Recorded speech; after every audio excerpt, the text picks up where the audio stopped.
Three.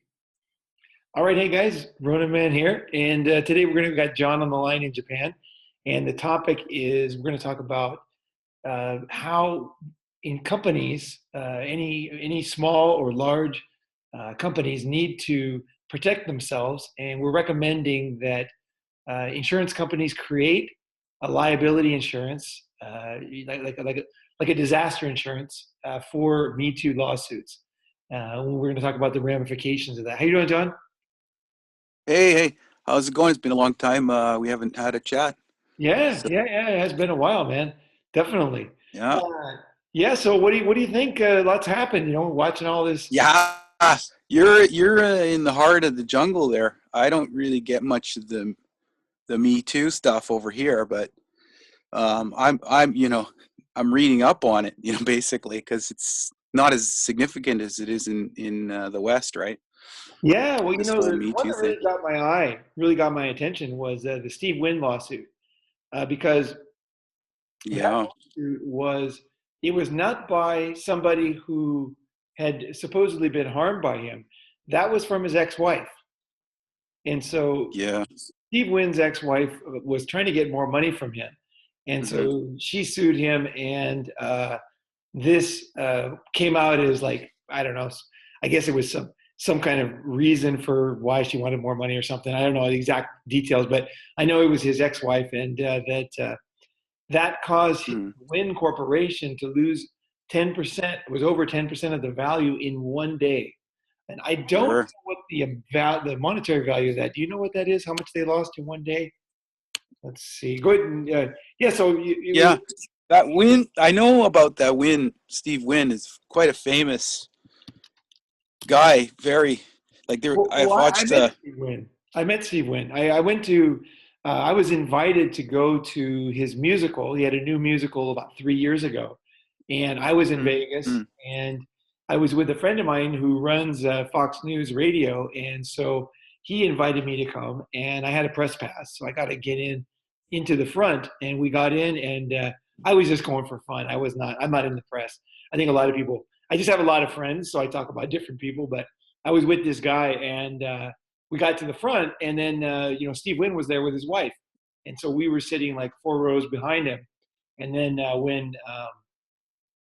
when the musical ended, he kind of stood up, and everybody went up and shook his hand, and he looked at everybody that was nearby, and I was right nearby. We looked at each other and said hi.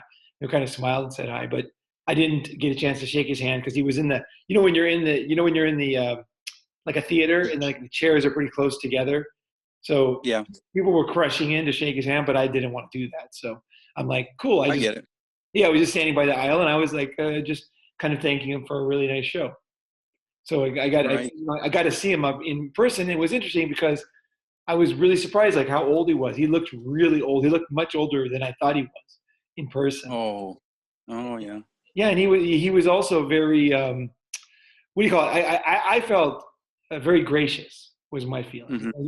He wasn't like I've been around a lot of famous people, and Hmm.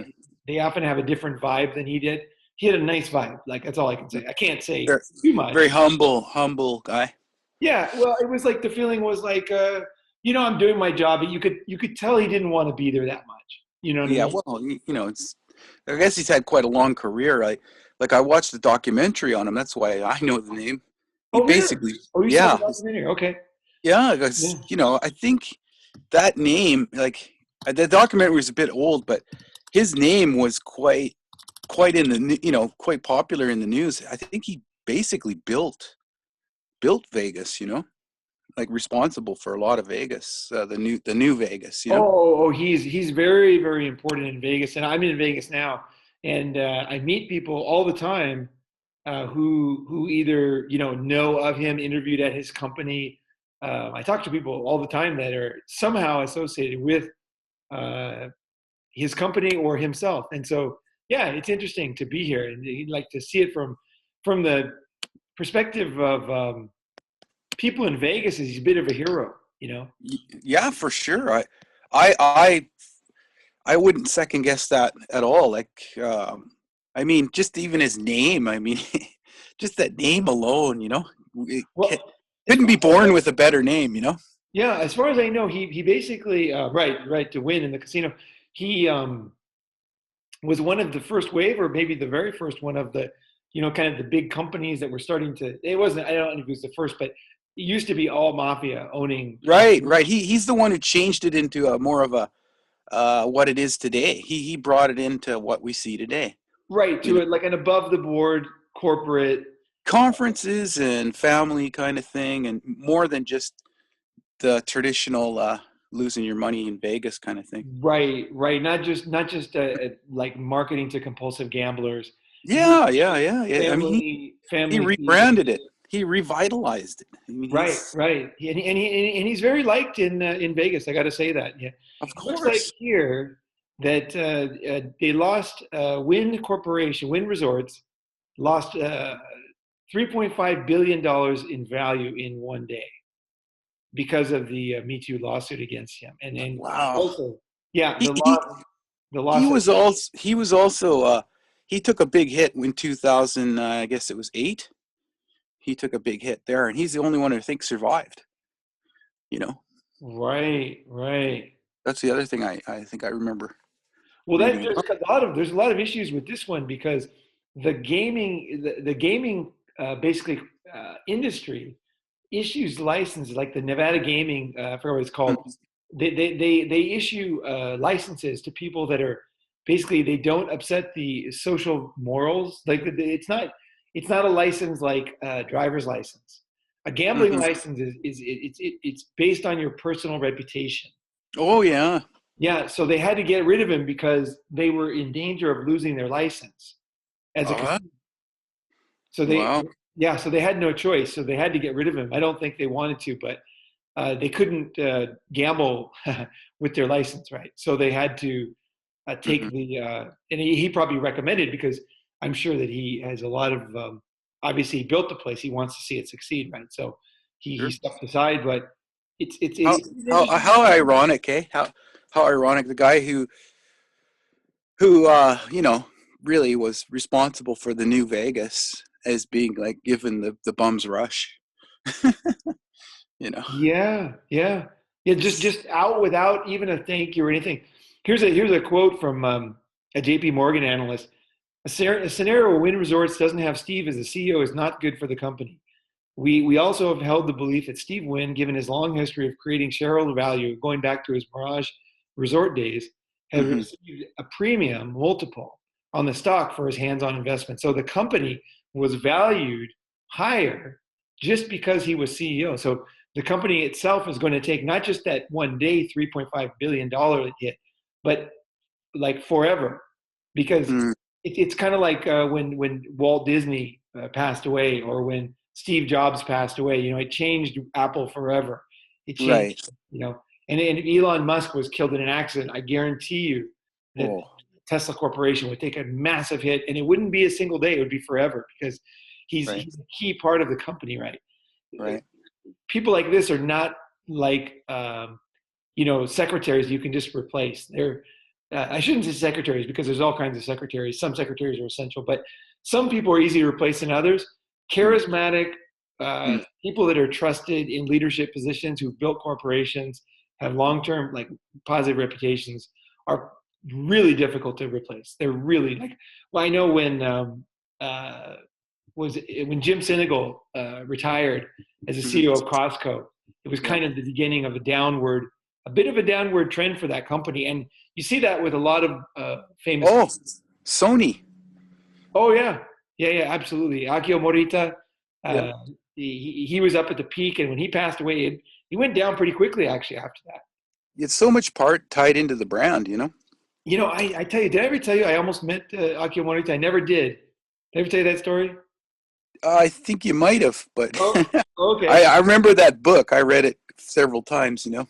Yeah, yeah, yeah. Well, Navy Paul, our mutual friend in Yeah. Tokyo, Mm, he his uncle was the vice president of General Electric, and God. so we used to play my band. We used to practice in his house because it was the only house in Tokyo we could play the music loud enough, because it was like standalone, had huge gardens on every edge, right, and Right. triple pane windows and everything. It was a really nice house, and so we'd play in there. and because it was the only place we could play without paying for a studio all the time.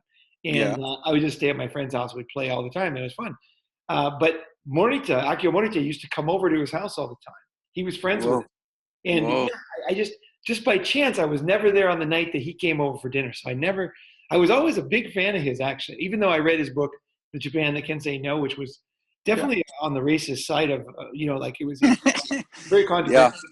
Yeah. But I still was a fan of his just because he was such a powerful brand builder and Mm-hmm.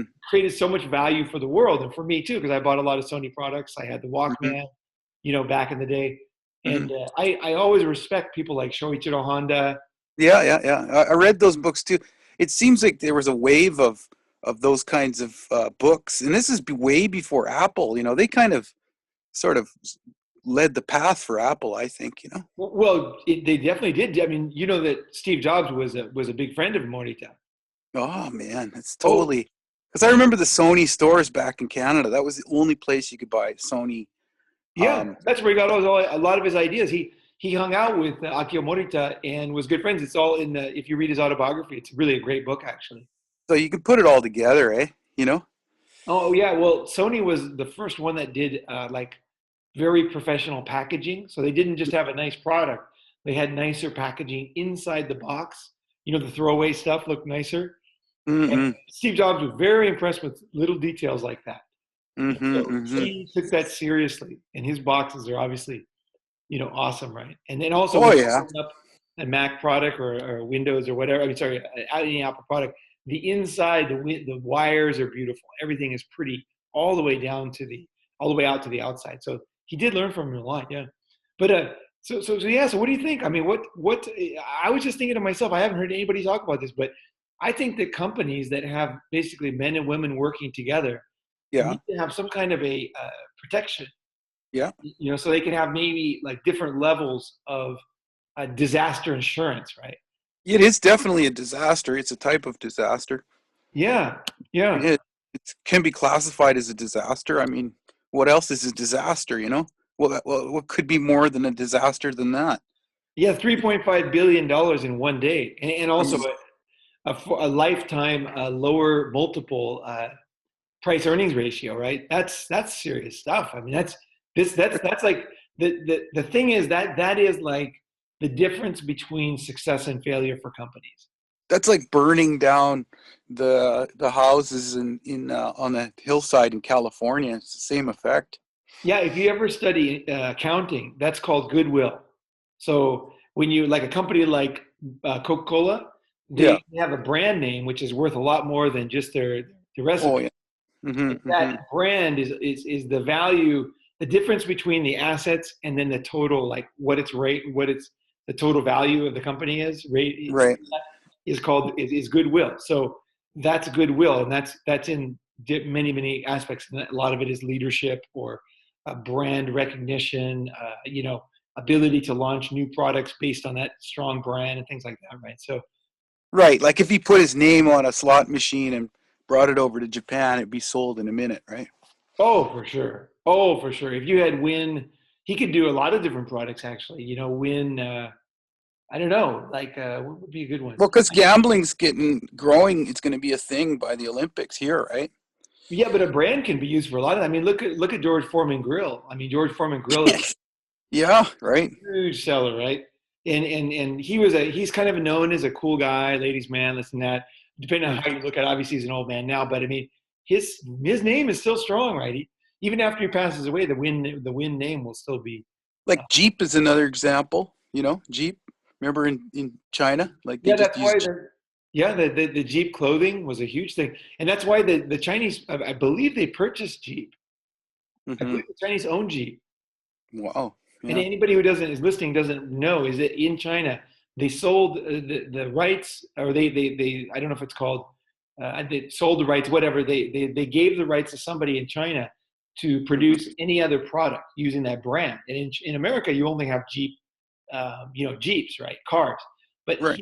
he made a line of clothing that's kind of like, I don't, back in the old days, Camel cigarettes had some manly leather Yeah. jackets and tough jeans and boots and stuff, and then Yeah. those were under the Camel brand, and they Yeah. became popular clothing. Well, they did Wow. the same thing with Jeep. So there's Jeep. many malls in China. In fact, when I was living there, like almost every mall had a Jeep shop, and it was Jeep clothing, and it was kind of like tough, tough things, kind of like the camel stuff. Right, right. Yeah, they don't understand that the legacy of that name, the Win brand. Oh, The, his ex-wife definitely understands. She well, she didn't just fuck him; she fucked everybody, every shareholder, and yeah, and also future shareholder of Wynn Resorts. And yeah. it's interesting because actually Elon Musk's wife. Do you remember when he got divorced? Do you remember that? I don't remember it, but yeah, Oh yeah. Oh, this is let's see dirty. here. Yeah, while we're talking, say something and I'll look it up. Was it dirty? Wait, you gotta hear this. A lot of times these are pretty messy. You'd think these wealthy guys would have their shit wired tight, you know? Yeah, oh man. Let's see Doesn't here. that kind of sort of doesn't that freak you out? These guys, they do they do care about their health and all this stuff, and you know, that's the last thing they care about is their liability, like insuring themselves against these malicious attacks. You know, It looks like they let's see here. like that Murdoch guy got really hosed too on his divorce, right? It looks like his ex-wife asked for over $1 billion. Oh, is that all? Yeah, Justine Musk asked for $1 billion Yeah. for. Let's see here. For those who want to know the extent of my gold digging, this is what I asked for from my ex-husband and the father of 5 children, Elon Musk, who's a billionaire, utterly brilliant, blah blah blah. She won 6 million cash, 10% of the stock in Tesla, 5% stock in SpaceX, and the Tesla Roadster. What I deserve, I don't know. Who deserves this kind of wealth? Blah blah blah. People ask me why. Yeah. This is when you get somebody to fix it for you. Well, at this time, SpaceX, it's much now more now, and so those shares that she got are worth a lot more than what we're talking No, about now. no. I mean this, you know, Yeah. Oh, I know, but I know. But like, get this: at that time, SpaceX was worth $12 billion. God, So she got a significant share of SpaceX and also Tesla. So every you know, dollar you buy Tesla, she gets some money. So, God, do you know they always talk about this prenup stuff? It's all bullshit. It has no power at all, right? ooh, get this: 10% of the stock in Tesla is worth $920 billion at that time. So it's worth a lot more now. God, So it just in stock alone, she was asking for over $1.1 billion at that time. I don't know what that is today, and nobody has done a calculation that I see online. But no, I think it's up a lot because SpaceX has been a huge success since then, and since 2008, and so has Tesla. It's had huge success, obviously with Model S, Model yeah. X, now the These Model 3. guys are playing with fire big time. It almost stopped Tesla. His wife, that was a big thing, is that no investor wanted to invest in Tesla because his wife was taking 50% of all the shares and everything, so, and the money. So they were Wow, afraid it was going to drive it into bankruptcy. So that was one of the reasons why Tesla almost went bankrupt, actually. what a survivor, eh? Yeah, because I followed Tesla all the way back then. I was a huge fan of him way back when the Roadster and PayPal, and yeah, I was watching him way back then. So, Whoa, yeah. I was reading a little bit about him too. Similar in some ways about his upbringing and you, some things, I oh, think. okay. Yeah, Yeah. and it's interesting, but the thing is that companies really need to get serious about some kind Oh of yeah. protection. Just not again. This is not a women hating channel. No, we don't hate anybody here. We're just talking No. about the risks. Like if you let's look over types of like disasters that are covered by disaster insurance: fire or lightning, windstorm or hail, explosions, riots or civil commotion, It damage. is like riot. It is a civil commotion. Yeah, damage caused by vehicles, smoke, vandalism or malicious mischief, theft, volcanic eruption, falling object, weight of snow, ice, or sleet, accidental discharge of water or steam, Yeah. let's see, sudden or accidental tearing apart, cracking, burning, bulging of a steam or hot water heating system, freezing of the plumbing. Let's see, sudden or accidental damage from artificially generated electrical current. Uh, Mm-hmm. all perils except floods, earthquake, war, nuclear accident, landslide, mudslide, sinkhole. Break breakdown of marriage. So flood, earthquake, war, nuclear, landslide, mudslide, and obviously comets and things like Well, that. for the shareholders, definitely. I think if the shareholders had that knowledge that there was that kind of insurance on these heavy hitters, definitely that would make the stock stable. Like you wouldn't have the Elon Musk situation, right? Right, right. If Elon would have had some kind of insurance, and I looked online, I didn't realize this, but there is actually a divorce insurance. Mm-hmm. It's let's see here. It says divorce insurance is a contractual liability insurance that pays an insured cash benefit if their marriage ended in divorce. The first company to offer divorce insurance was Safeguard Guarantee Corporation.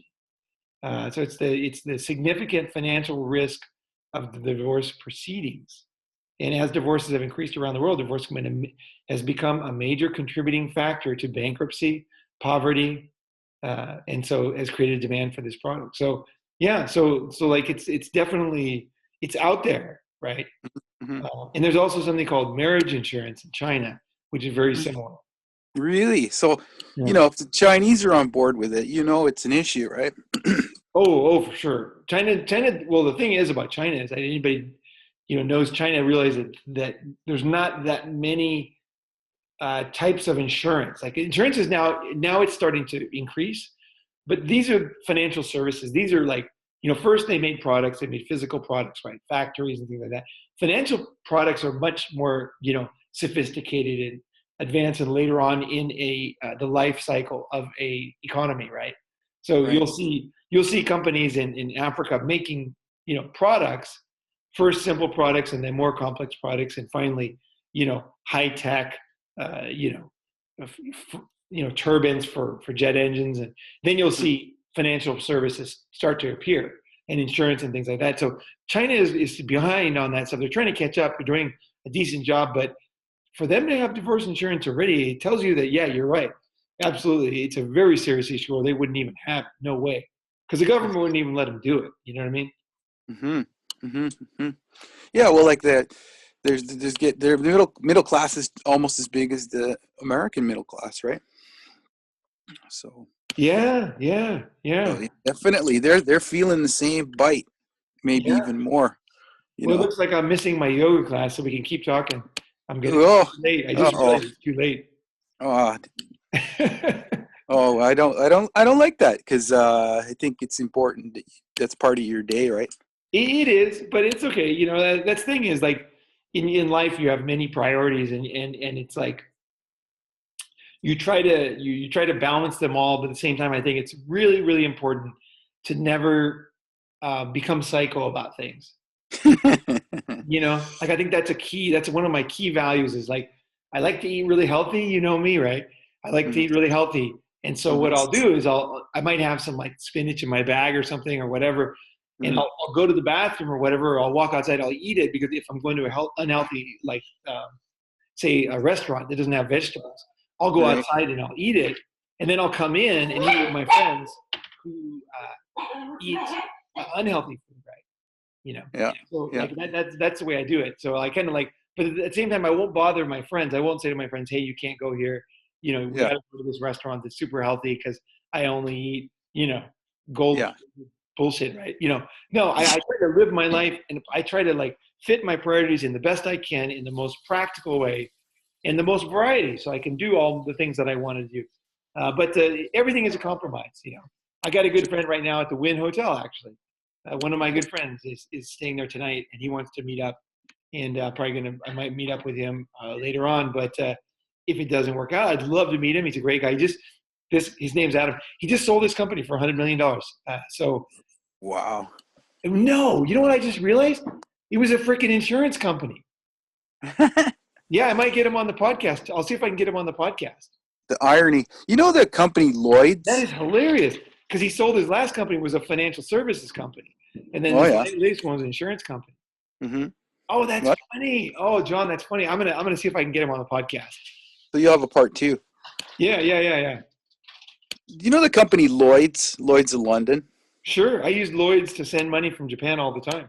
They insure anything.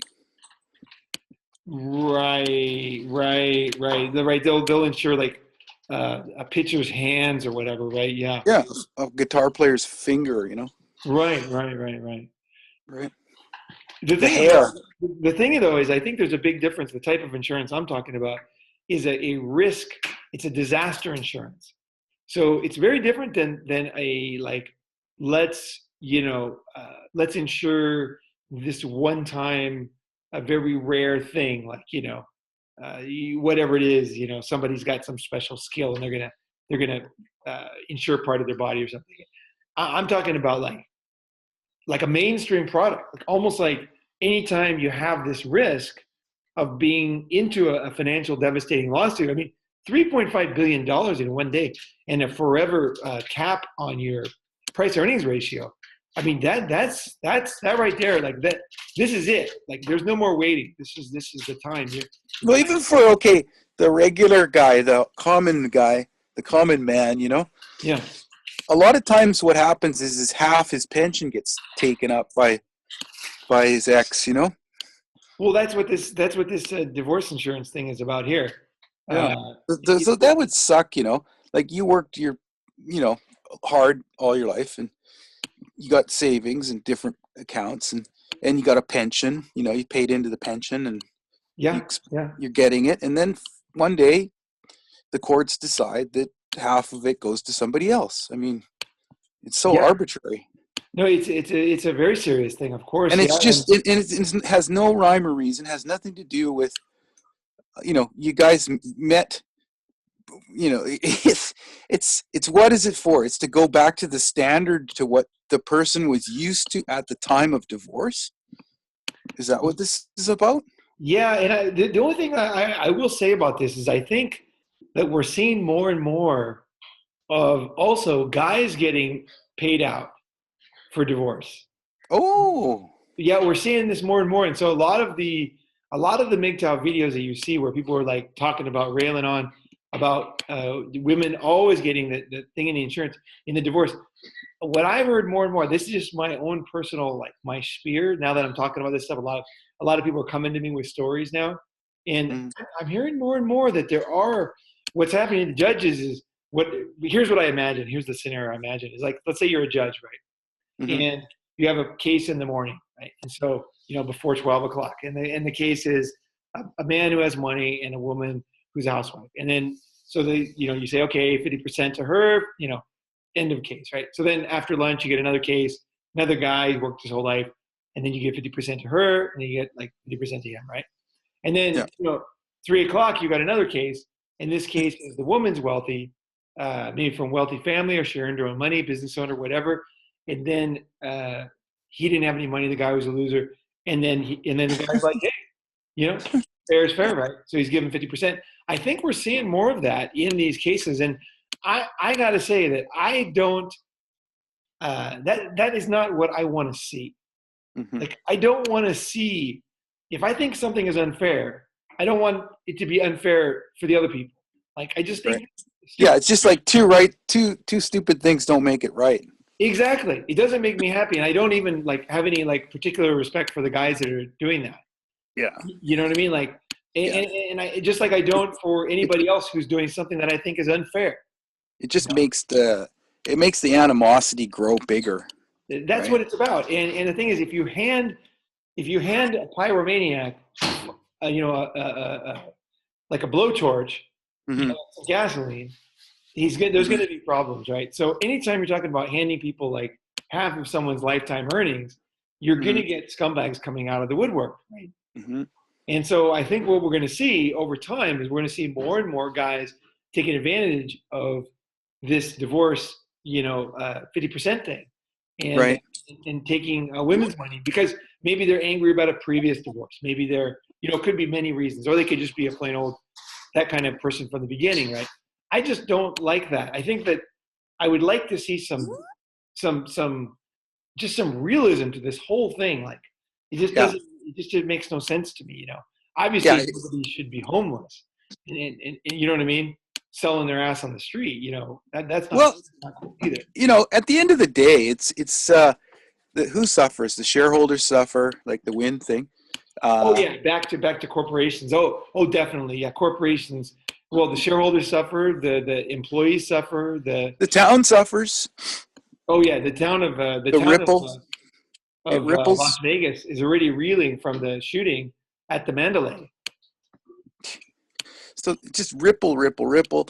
And they don't understand like that pebble ripples far. You Oh know. yeah, yeah. No, for sure. And also, when you start to gut the casino industry, you do a lot because what's happening now. I was reading an artificial intelligence report the other day, and they were saying that they think that Las Vegas is going to be one of the cities that will be hit the hardest by uh, automation. So, for Oh, example, automated bartenders, all these high-paying service company jobs that they are in Vegas are going to get automated because, if you're gambling and stuff, I mean, it kind of makes sense, right? Let's say you're gambling and you have some prostitute on your arm, right? Do hmm you really want a waitress to know who you are? yeah, yeah, yeah. Not really, right? Right, You'd rather I have agree. automated. I mean, it's Sure. Sin City, right? Like Vegas. It's like the love hotels in Japan. You drive your car in, and then they got the little plastic thing that covers your car. Yeah, there's like a curtain. You go through a curtain, and then you got a plastic thing covering your car, and then you walk in, and when you pay the money to the front, you don't see the face of anybody. You just Or put you your just money in go the straight to the car. room and put your money in the vending machine and pay for the room. Yeah, the vending machine. It used to be a slot. Yeah, Yeah, exactly. So yeah, that's the kind of city that Vegas definitely benefits from this type of sin. I think it's the only state where prostitution is legal. sure. Not in Las Vegas City, but in the state. I'm not In sure Nevada, if states have yeah. prostitution legalized. What's that? In Nevada, yeah. hmm Yeah, yeah. hmm So like you have like this definitely like with automation, you're going to see like I think it's kind of I'm not saying stop automation because I think that technology the horse is out of the barn, and that hmm it's just going to take jobs no matter what. But I think that anytime any extra pressure, anything that causes the like when you tear down, like when the house of cards comes down and then you have to build it up again, it gets built up. Everything's totally different. Like if any of the cities that were destroyed by the tsunami in Japan, they're never going to be the same. They're not going Oh to yeah, rebuild the whole city the way it was. right, It's right. forever gone. Many cities are disappeared completely, and there's nobody saying that Vegas is necessarily going to be a successful city forever. The motto. It's been very flexible. Like we were talking about before, it went from mafia run and owned to hmm corporation owned because of Steve Wynn hmm and guys like him. Was it Circus Circus and these kind of company. I remember when I was a kid, my dad took us to Circus Circus, and it was um, my dad said, well, he was not an expert on Vegas, obviously, but he said that was the family place. It's like so Oh it's good to take the kids. So we were little kids. So we went yeah. to circus, and it was like, and I remember I was a little kid. I was like, oh, that's interesting because I knew there was a lot of gambling because we used to come through Vegas when we would go to Park City. We would go Yeah, yeah. skiing. We'd drive through. I, well, I remember in Canada when they started gambling, it was illegal. Oh, is there gambling now in Canada? Yeah, I mean, what happened is there was a sort of Expo '86 came along. There's the exposition in Vancouver, Hmm. and then they Oh, said, the "Hey, Expo. Yeah, I remember that. Yeah. yeah, that was the start of the gambling." Oh, is that right? Okay. And that Yeah, was and also the beginning of the wave of Hong Kong. sure, that was the first wave. Yeah, the curtain was going down in Hong Kong, and Li Kai-shek, I guess his name was, You started talking about buying Li them. Ka-shing? Yeah. Yeah, he was starting to buy a lot of stuff there. Oh, right. Yeah, so that was '86. So gambling, the only way you could really go gambling was to go to the States, fly to Vegas. Oh, okay. Right. I mean, there was bingo and whatever, but it was technically illegal. I think everybody likes stories of how Vegas developed. I've watched a number of documentaries and movies that, talk about the old days and Frank Sinatra and, the Yeah. Rat Pack and that kind of era. And it's always held a fascination for people. And Mm-hmm. when Win came along, it did take a little bit of that fascination away because all of a sudden you knew there wasn't Tony Soprano behind everything, right? It was like, oh, you knew that it was like a corporation. It was getting legit, but I guess it was a necessary Oh thing. yeah, Vegas has been a very flexible city. They've because been able those to blow off things. because the mafia, the Rico laws, I guess they're called, they came out. They Yeah. started coming down on him. So that was a smart move. Yeah, I don't know what's going to happen because I know that the other thing that Vegas is the biggest risk or whatever to Vegas is online gaming. Online Ah, gaming is hmm huge. So hmm you don't have to go. And also Indian casinos. right. So that's what happened in Canada. Yeah. That was a big one. Yeah. So they're struggling against these things where all of a sudden you can gamble. Like I was driving in Southern California. I was driving up the five, and I saw a sign that's a casino, and I knew, because I don't live anymore. I hadn't lived in America for 28 years, so I kind of saw it, and I said to whoever I was with, I said, casino, what is that? Some kind of like a name of a coffee shop or some restaurant or something? And they go, no, that's a real casino. I said, in California? And they said, oh yeah, that's an Indian casino. And it was right Yeah. off the five. It wasn't like I always thought that they would only be on these reservations quite far away, but they was like right there, like in Carlsbad or something. I don't remember where it was, but Oh, yeah, I was like really surprised. I just thought they were way out of the way, like inconvenient places that you would never go to. Right? When I saw it right right. on the five, I was like, holy moly, like this is serious competition for Vegas because you don't have to on the way home from work. You can just stop and drop some money, right? Well, the one in Richmond in Vancouver, they're laundering money. Oh, right. I mean, these these little, non-Vegas casinos, they're hard to track.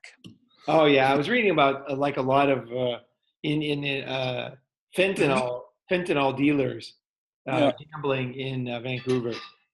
Yeah. So like Vegas is really legitimized, itself. Oh yeah, yeah. It's above board. All the chips are on the table. They're under the biggest scrutiny of them all, right?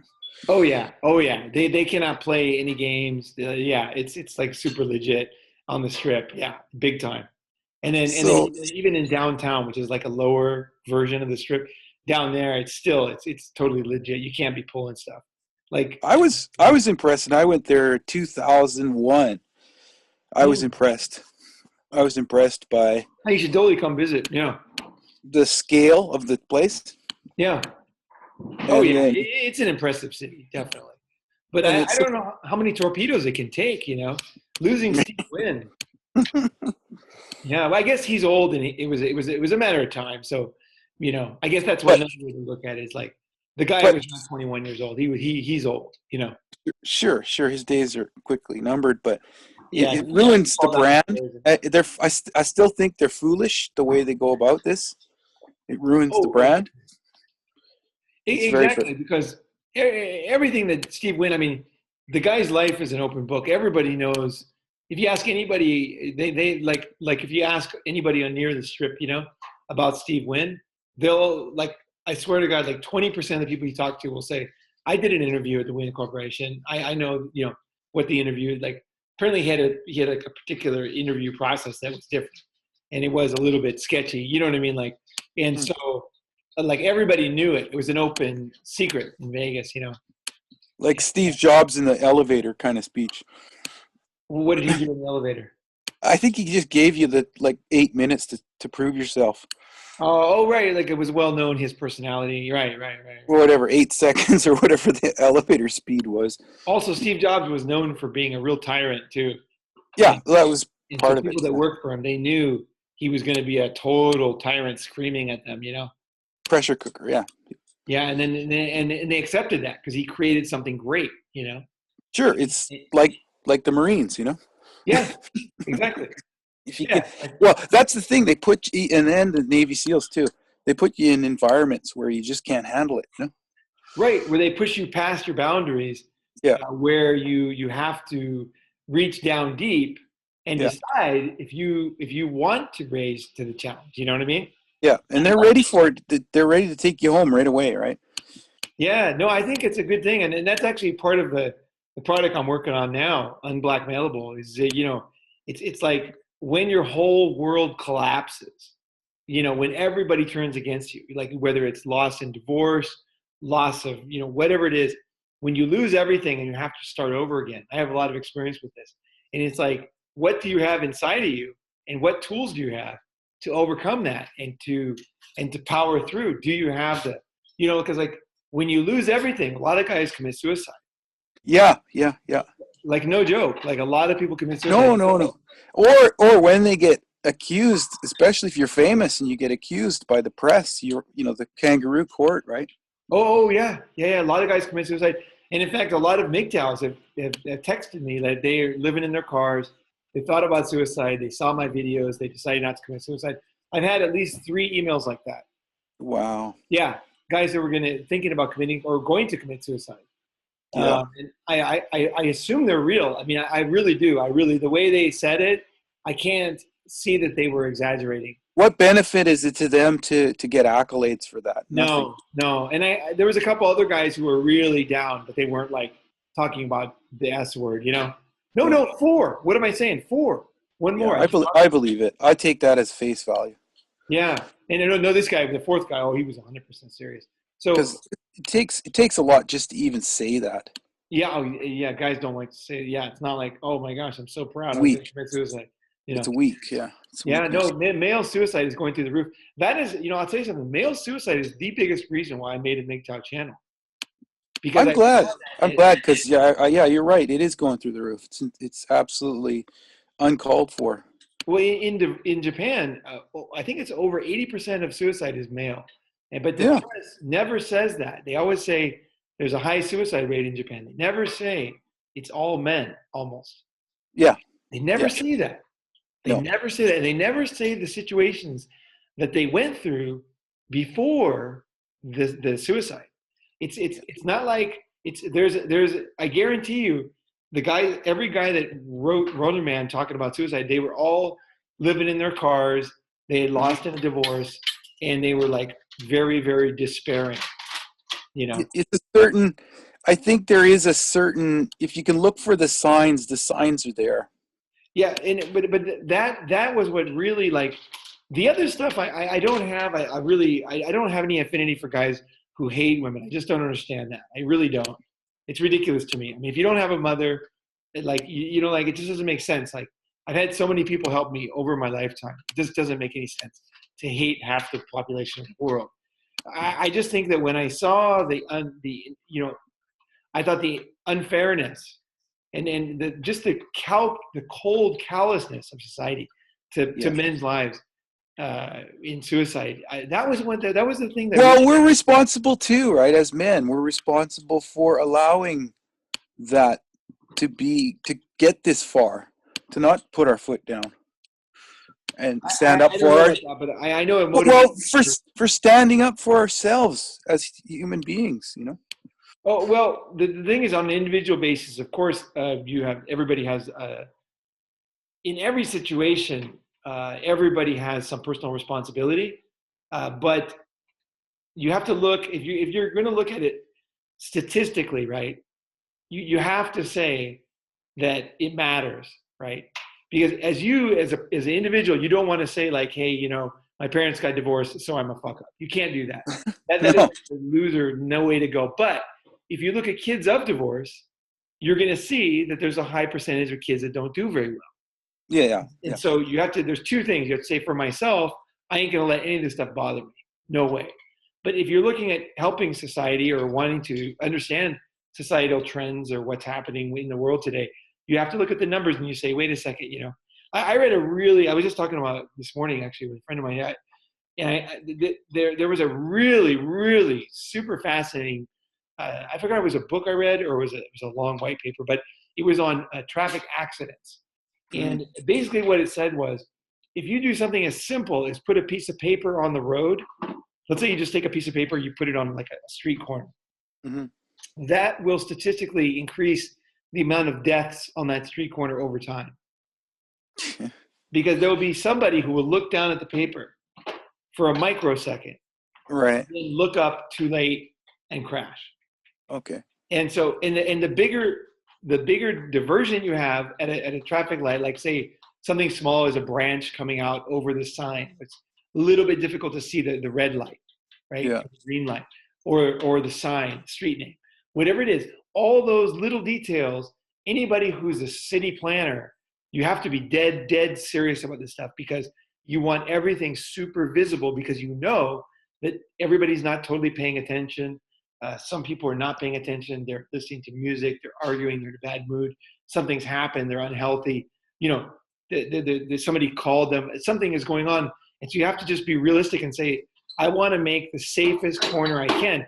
And if you look at street corners, actually it's very alarming, because almost all accidents happen on certain street corners. Pretty much intersections. Yeah.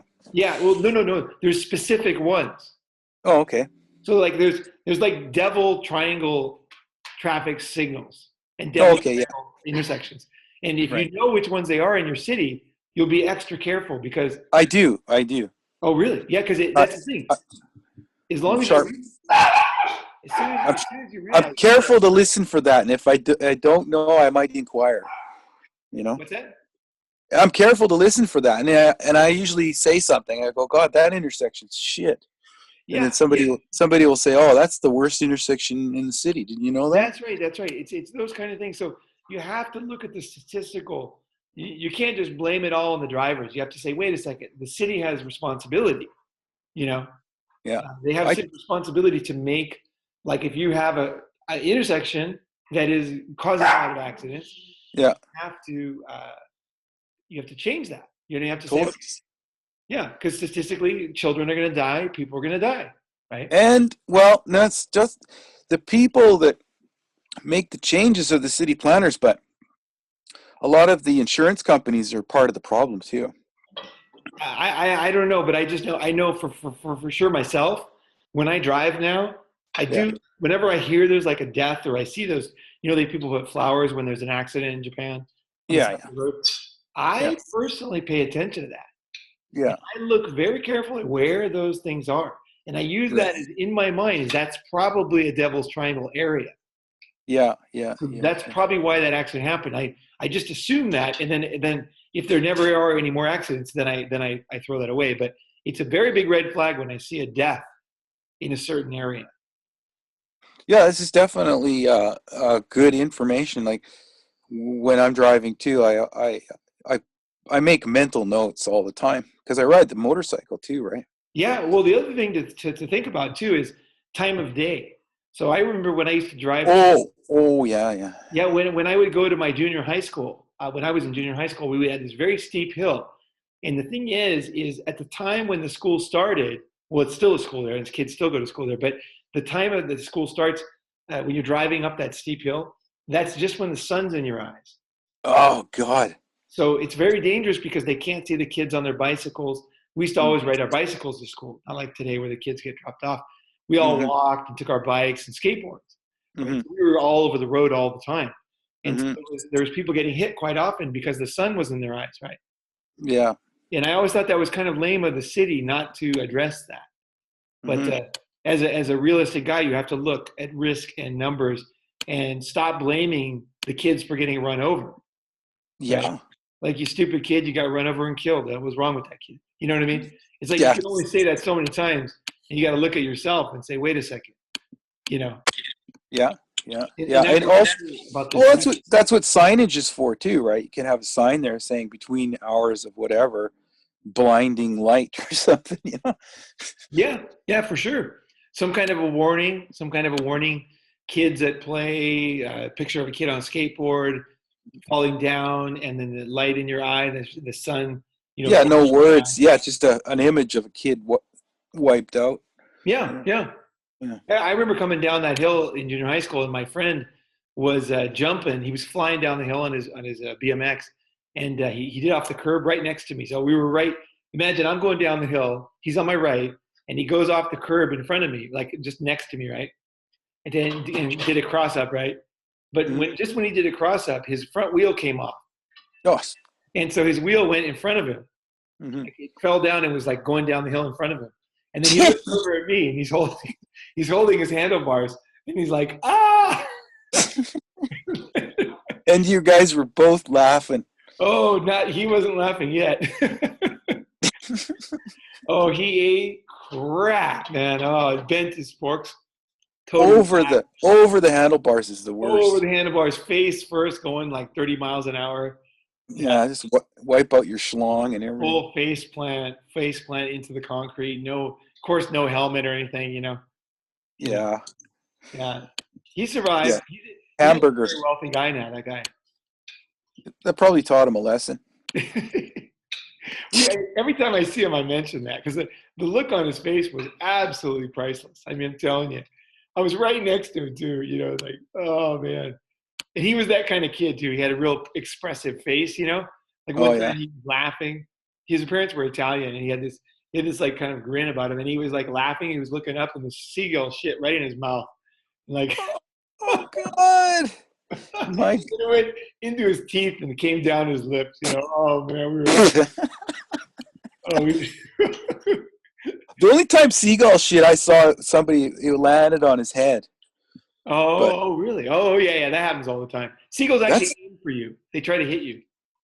bastards. Yeah, it's like some kind of game they have. Seagulls. If you They're live, smart. if you They're surf or smart. live on the beach, you'll know this very quickly. Because if you're sitting on a sidewalk, like a clean sidewalk, you'll Yeah. see that every time the crap lands, it lands right next to you. You know. Ah, Yeah, you can see it on the ground right where you were. So, okay. Little bastards. hey, it's something I don't know what it is. So maybe it's a warning or something, or keep you away or something, or I don't know. They obviously know what they're doing, right? Little dive bombers, They got sense of humor, maybe. smart bombs. Exactly. Yeah. So okay. So that's. I just wanted to say that I think that companies need to seriously think about it. And what's really scary about this, really scary, is okay. There's when I was thinking about it, and what do you think about this, John? I was thinking like different kinds of insurance. So one for the CEO, for someone like a mega star like Steve Wynn, Mm, Steve Jobs, Elon Musk, uh, mm. Sergey Brin, uh, Bill Gates, you know, um, you know, Shoichiro Honda, these kind of guys. And then another type of insurance for just when men and women work together, for like the low level ones. Oh, So like you can cover. entrepreneurs? What's that? Like entrepreneurs? No, no, no, no, no. Like let's say you have a corporation, and Mm. then you have a lot of men and women working together. You should have some kind of low level insurance. Oh, okay. Just for the regular employee. Well, yeah, because what's happening is there's a lot of lawsuits now against the Yeah. company. So, Hmm, like, hmm. I think NBC is being sued over Brian. What's his name? I did an episode. Yeah, yeah, yeah. Yeah, and so they're being sued because he had a lock on his office, and the guy sounds like a real scum. I talked about him. He had this like automatic lock. He could lock the inside of his office and lock people in his office. Either way, that the company I believe got sued, or either way, a lot of companies got sued. So the thing is when they get sued, that type of that they should have some kind of insurance Yeah, yeah, okay, I get what you mean. The company has insurance to prevent themselves from these guys. to prevent not from the guys, from the lawsuits. Yeah, yeah. Well, The I mean, lawsuits could very well be fraudulent. yeah, yeah, sure. It's all Yeah, hearsay. it's like the courts can make the decision if they were real or not and how bad they were, but the company just needs it's a new form of tax on Yeah, corporations, and it's it's a another smear it's smear campaigns. no, no, no, it's a tax, and it's a huge boon to Yeah, the lawyers. for Because sure. Yeah, liability, everybody talks about not liking these guys, right? And then mm, they're a big drag on the economy and this and that. These are the type of things that the lawyers right now, I guarantee you, insurance companies and lawyers right now are just stoked on the Me Too thing. yeah. They are. Can't wait for AI to come in with the lawyers. Eh? This is perfect. This is perfect because it's well, whether it's AI or not, the companies then will be licking their lips over this kind of stuff because now you have potentially hundreds of thousands or even millions of lawsuits that are Mm, going to happen because guys are getting sued for having put their hand on some girl's knee 20 years ago with no proof, right? So the Yeah. lawsuits are very difficult to fight for Yeah. companies, Yeah. and Yeah. nobody even knows what actually happened. Yeah. So Yeah. it's really one of these weird things, like no proof necessary. And again, I'm not saying that they're all not true, because obviously there are some of them are true. And I did that episode about Harvey Weinstein, which I basically called him a total scumbag. And I think I was the only MGTOW channel to do that. And I think I made a very good case too. The guy was a total scumbag, and he got everything I said turned out to be true. So he was But like, in hindsight, which is always good, yeah. the factory of Hollywood is all based on sexual uh, stuff, right? Yeah. I mean, it's definitely like it goes back to Earl Flynn. I mean, Earl Flynn was like, Yeah, there would have in been Lynn, right? a million lawsuits over Charlie Chaplin. Yeah. Was Earl Flynn? These guys, I mean, they were well known. Like today, they would be in jail. Oh yeah, yeah, yeah. Yeah, no doubt about it. No doubt That's about why the old Hollywood was so controlled. it. Right. It was a closed thing. Yeah, but it's not. Again, it's not about that. It's not about even about. It's not even about real assault. It's just about risk insurance. Like Right. you might want earthquake insurance. Fire Yeah. insurance. Yeah. Earthquake obviously doesn't exist in America, but you want it. Just in case. Hearsay. Insurance. Hearsay. Yeah. What's even worse than earthquake, because earthquake is at least a real thing, right? Mm-hmm. Well, You can't claim fire damage if there's no fire, right? yeah. Yeah.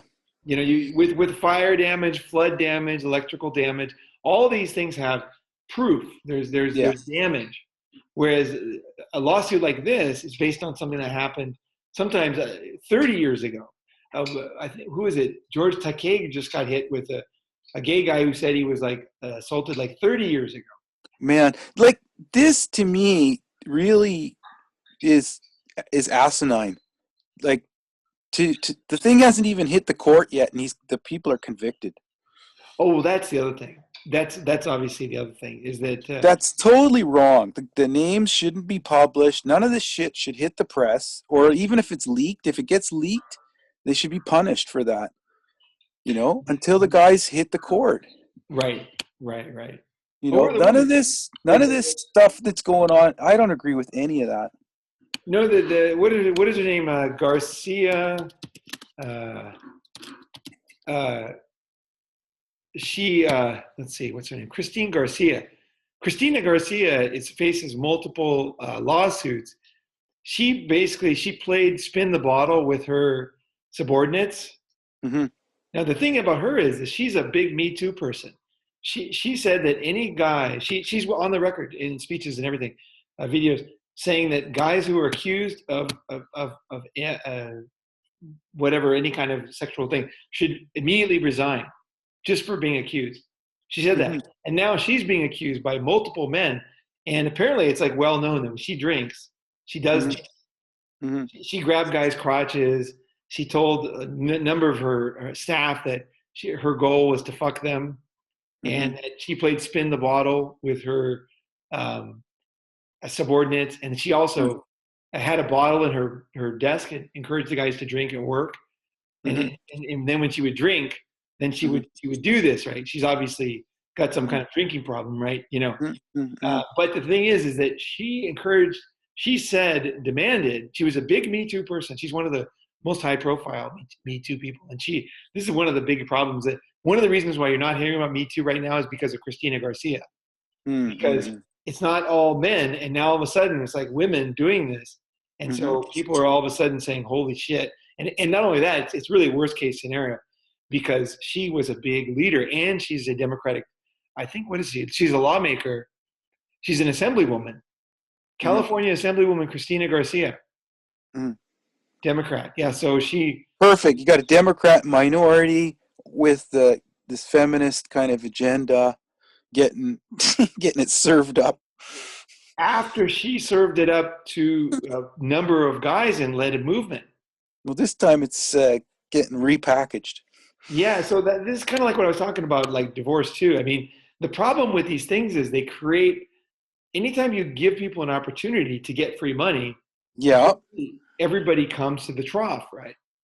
Right. All the Right. pigs line up to the trough to get their money, to get Right. their food. So it's dangerous to set up these kind of things just because of human nature. Right. You Right. don't want a situation where you don't need any proof. You can just verbally say this happened, and then all of a sudden you win a bunch of money, and the other Yeah. person gets their life Well, ruined. it's like a lottery, Just Well, throw it out there.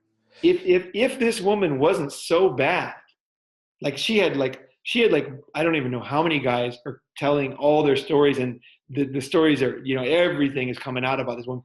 If it wasn't so obvious, let's say it was one guy, I don't think she would even get to the press. I don't even think anything would happen. The only Mm-hmm. reason why it's happening is because she did it publicly in front of groups. She'd be drunk at work and she'd be Mm-hmm. talking about getting in, grabbing guys' crotch in front of everybody. And so that's Mm-hmm. why she got busted.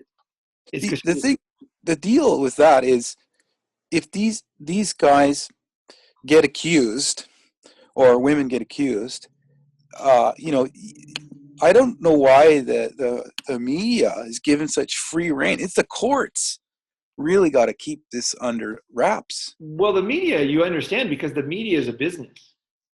Mm. So just like Ronin Man podcast, I want a lot of people to watch this podcast. The And courts should come down on these guys, though. yeah, Like, the media is just they're trying to the get co- clicks, they're trying to get traffic, and they're mm, trying to either run advertising dollars or have some kind of other thing that mm, they're doing, or mm, they're just simply doing it for the fun of it, like some bloggers do. But uh, mm. the thing is like it's different. They are like a big media is business, and they have a huge cost. They need Yeah. huge revenue from advertising. It's one of the biggest problems right now in media. And I Mm, talked about it before, and actually, Sandman, one of the biggest MGTOW channels, recommended Ronin Man in his top 10 new podcasts, right? Just last week. And that was mhm, like super cool. But he mentioned the fact that I talked about why news is so bad nowadays is because mm, a lot of my friends are in the news. They've written a lot of news articles about myself. And so I mm, talked to them, got to be friendly with them. And I asked them, why is the news so bad these days? And you know what they said? It was really, really simple, actually. mm. They said, look, the reason why is because I get $50 to $75 for a newspaper article. So Oh, he said, and I only have 45 minutes to write it. So the right, guy's at his desk. He gets an email. It says, "Do you want to write on the Singapore, Prime Minister said this and that?" And then he says, "Okay." And then he signs up to do the article, and then he starts writing. And 45 minutes later, he fills in. He sends out a finished copy of his copy, right, completely right, finished, edited everything. They put it on the thing, and then it comes out. He gets another email that says, "Hey, would you like to write one on the Rohingya crisis in Myanmar?"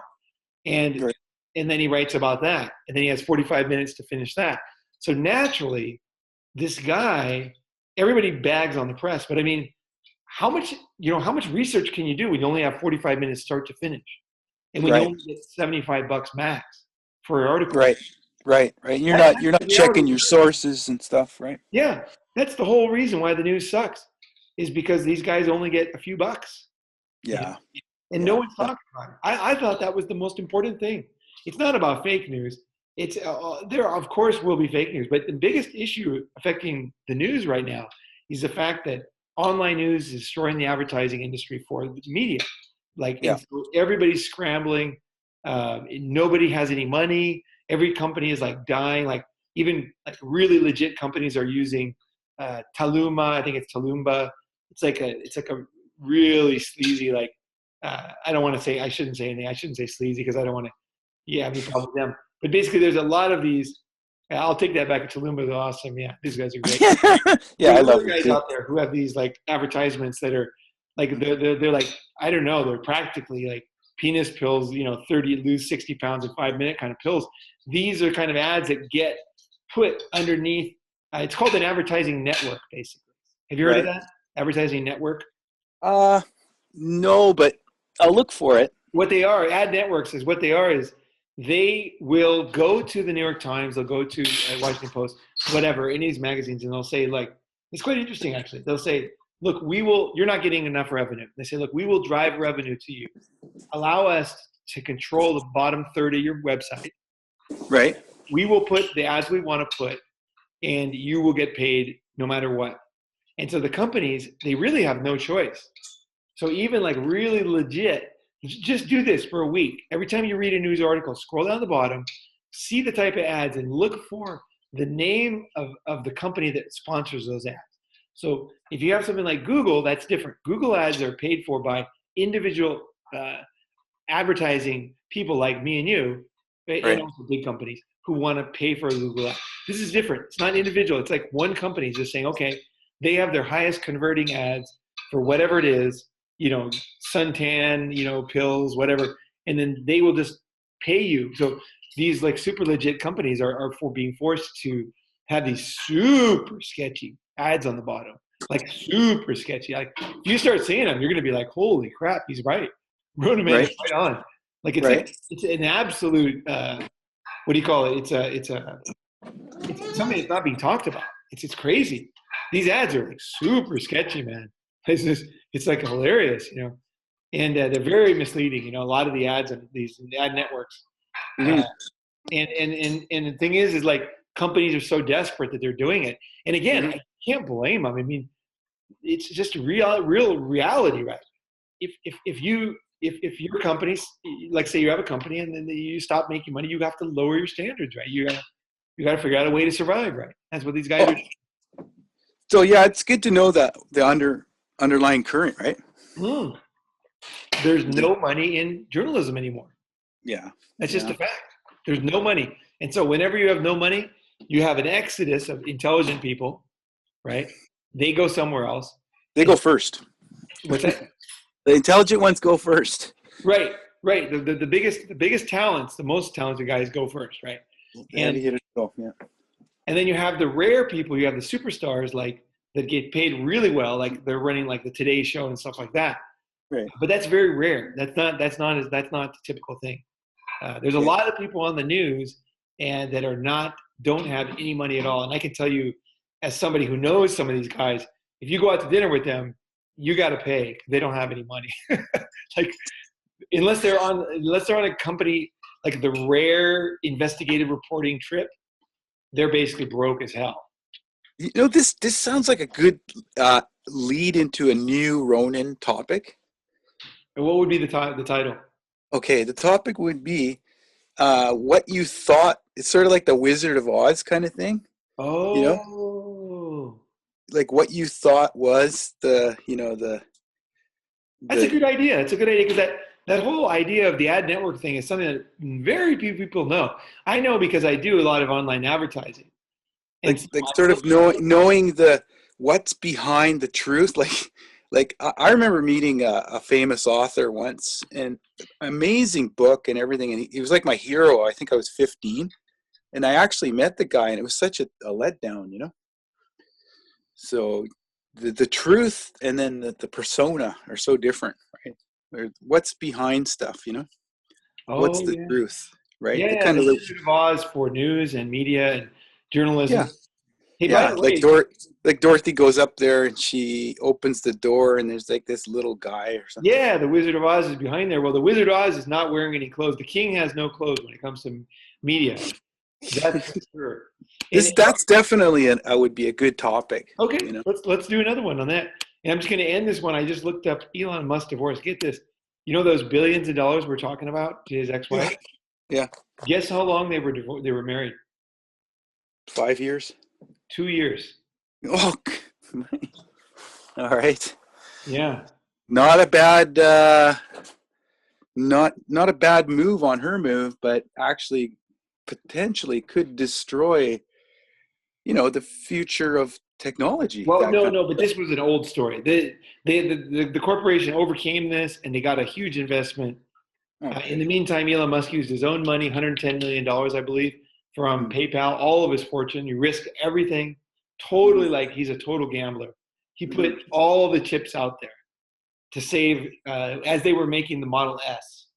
It was when they But were I'm thinking roadsters. potentially future, like if somebody comes up with a great idea or does something, Oh, I see. we don't think about hey, this guy might have a relationship with somebody. It doesn't even have to be female. It could be guy, there's different kinds of Right. relationships, right? Right. So in other words, what you're saying is if a company has a charismatic leader, Yeah. and he is like a Steve Jobs kind of guy. Yeah. And if he's married, Yeah. then That's a liability. you have to take that into account when you invest in the company. You have to take Yeah. Yeah. price Yeah. earnings ratio. You have Yeah. to look at it and say, wait a second, they're giving it a goodwill of Yeah. basically, double multiple. They're giving it, because of the brand he's built Yeah. and the leader he is. Yeah. But he's married. You have to take away some of that because you Yeah. got to say, well, he could be divorced. The Yeah. company has significant risk, Hmm. and it's like a house that's built on the beach. You Yeah. know, everything's fine unless there's a big storm. Yeah. And if there's a big storm, the house is toast. You know, Right. Right. Right. you Or gotta, you even gotta like, say, okay, even for insurance, like if you want to go for life insurance, your age factor comes into play, right? right, sure. All that stuff comes in factor. Absolutely. And interesting. It's interesting you say that because I got a friend. His name is John too. Actually, I went to high school with him. He was a fantastic football player. He's now a very famous football coach, actually. But get this, he was awesome, and he did great in college. And then when he went to the pros, everybody expected him. He lived right down below our house, so I know his family very well. I grew up with him, and he was good. We thought he was going to get a killer contract with the NFL, but what happened was he didn't even get into the NFL. The reason was they did an X-ray of his knee, and they Mhm. said, "Look, you're awesome. We want you to play for us, but you have the type of knee that is Mhm. at risk for one hit out, and you'd be out for your career. Oh, Nobody will." They had a very sophisticated sports doctor do his knee, and they said, "Look, nobody will take you." well, they got to do the same technique on these guys, like have a sophisticated technique on assessing and ensuring what we're talking about, the liability. Yeah, the risk, the reliability and risk, right? Yeah. Hmm. Oh, It's one thing that they've really ignored. I don't know why. It seems odd now that I think about it. I know, it's crazy. All right, man. Well, let's cut it off here, and I hope this is good food for thought for guys. I hope you're starting to think of ideas. There's always opportunities in these things. If you own an insurance company, if you're a manager of an insurance company, come out with a Me Too policy for executives, and then a lower level one. And maybe of course, do a risk analysis and figure out if it makes sense. But if I think it makes sense, we're talking about $3.5 billion in one day, and a lower cap for the company for lifetime Hmm. because of a Me Too type of lawsuit, and the risk of that, right? This particular one was a divorce lawsuit, so maybe you'd have a divorce and a Me Too, maybe two different ones, right? you know the risk, anytime the shareholder owned a significant portion of the shares, that kind of thing, that would be definitely a risk. That would be a policy, right? And anytime you have like a lot of guys and girls working together, you're going to have lawsuits statistically, no matter what. The company's going to get blamed for some of those. So you Hmm. have to say, okay, how much is that? How much is it worth to companies to sleep at night and not have that risk? And also, how much will it affect the stock price? So if you got two companies, one is unprotected, right? One Hmm. company's got no condom, the other company's got a condom on. They're going to give a higher ratio to the company that protected itself, right? Because they'll say, that's a smart company. We trust them more. Right. Right. Yeah. Yeah. Makes perfect sense, right? It does totally make sense. I don't know why it's not. Maybe that somebody's going to jump on this, and this will Yeah. be if they do this, this will settle the scandals. Even. Oh, this would be awesome. It'd be great that Ronin Man gets credit for this. That'd be totally awesome. Well, I think it could effectively stop the claims because the people will have insurance, and then the insurance companies would be investigating these claims even more seriously than lawyers would be. Right. And I want to say one last thing. I think that it goes even bigger than this. I think it goes to national. What do you call it? The competitiveness of a country. Because Oh, yeah, Because yeah. if the U.S. has these endless lawsuits and Mm, these extra costs mm, related to lawyers, related to mm, these huge things, and China doesn't, right? mm, China's mm, going to have a huge advantage because they have a huge advantage because they don't have lawyers in China. mm, So we saw this in the negative sense with environmental regulations and you Mm, saw companies making things in a more right. safety way at a lower cost and destroying corporations in the US, that naturally will happen, right? And you have many competitive advantages China has right now. And this is a big one because they don't have any risk of this kind of thing, right? China has no Me Too lawsuits. So basically, you can run a company in China and you're not going to get sued for this, right? So naturally, there's I don't know if it's ever going to happen, but it's possible that more and more corporations will start to domicile in China because I know that get this, you won't believe this, John, but this is true. More and more companies are suing each other in China now. No, yeah, no. The reason why is that Chinese courts are faster than American courts, and so like Nestle is suing whatever Procter and Mm, Gamble. mm, They all have operations in China, right? mhm. So they'll sue them in China related to something that happened in the U.S. Oh, okay. because the courts are just more efficient. Yeah. Yeah, they Yeah. just do it quicker. They're more logical. They're like, okay, that guy fucked that guy over. Okay, he gets Yeah. his money. Okay, end. Done. It's done in a Yeah. month, whatever.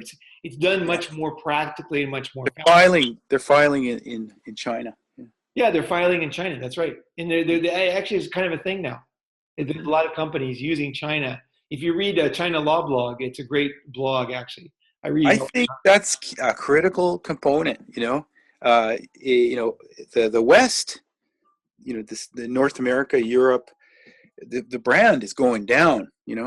Oh, By doing these it. things are huge sucks of energy and money and Yeah. time and also enthusiasm, right? Like if you get let's say you get accused of something that you didn't do and you're busy working hard and you feel so despondent. I mean, I can imagine what people feel like. They feel like absolutely like no one wants to help them. Like yeah, that you can see why they commit suicide. Like Sure. And people run for cover too, right? Because oh, they think about themselves, even though they start hiding, absolutely, themselves. absolutely. Because These are the type of I lies. don't want to be a part of whatever's going on there. No, no. And anytime somebody does publicly support somebody in a lawsuit like this, Yeah. their career's at risk.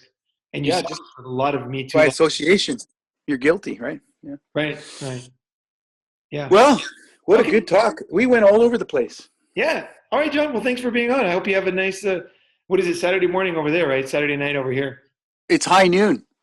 Is it? Okay. It's Clint Eastwood. All right. Exactly. Yes. Yes, exactly. All right, All John. right. Well, thanks for being on. And I hope we see some fruit from this episode. I hope somebody makes some money. Sure, sure. And follow up with that other guy, the insurance guy. I got to see if he's texting me. Actually, when I get off, I'll check my phone. All right. If not, I'll call him anyway. But I wanted to meet up with him. But Okay, take it easy and get back to me. okay, we'll do. All right. All right. I like your idea of the next episode. Yeah, it's a great idea. Let's do that for sure. Okay. All right, guys. Thanks for listening, and thanks for all the comments and likes and just really interacting and being part of the community. This is a channel of smart guys, and also there's 4.8% women listening to this. That's kind of surprising too. So it's usually, I think there's a lot of intelligent people on here who are like thinking about things, not just black and white, knee jerk. So take out your brain, take out your notes, dive in deep. If you want to hear something you really want to hear about, send it over. Let's give it a try. All right, guys, thanks for listening. Have a good night.